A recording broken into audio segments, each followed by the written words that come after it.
I'm Steve Wiggins, and this is the Groundworks Ministries podcast. Today we're reading from the book of Isaiah, chapter 19, and let's focus on verses 19 and 20.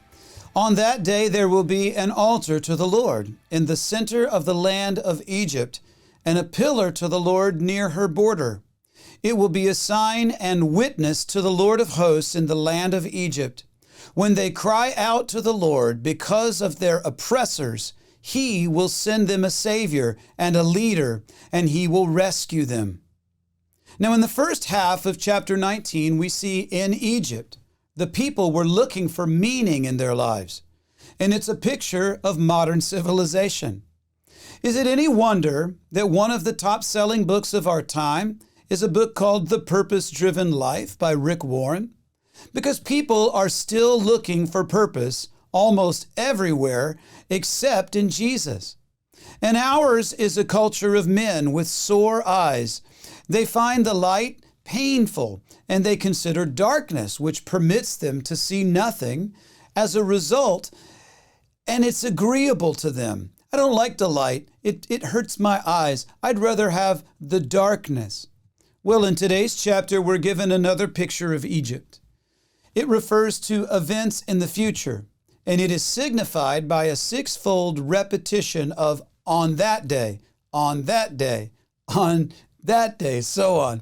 We have seen Isaiah's concern for Gentiles before, but it's breathtaking to consider the idea that Egypt, who was historically Israel's cruelest oppressor, well, they would now be promised a place right alongside Israel.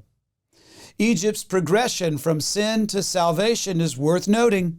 There appear to be 5 states of being involved in Egypt's transition. First, there is a state of fear, and then a state of submission, and then you have a state of access into God's presence, a state of fellowship, and then finally a state of complete acceptance. Now, Paul describes the calling of the Gentiles and their inclusion to the greater community of the Messiah, the church.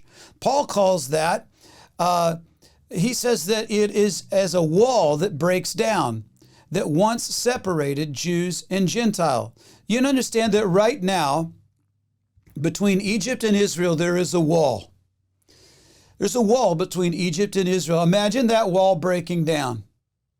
It's similar to what happened in the East and West Germany after the war. When the Berlin Wall finally came down in the 1980s, they just simply became Germans again.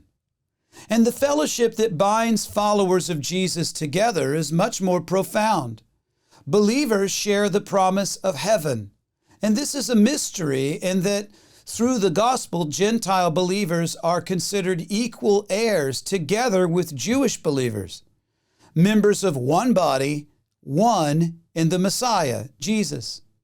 Now, what these past few chapters have been about is that God can raise up children from the most unlikely of sources. See also Ruth, who was from Moab, or Naaman, who was from Damascus in Syria. What about that eunuch from Ethiopia?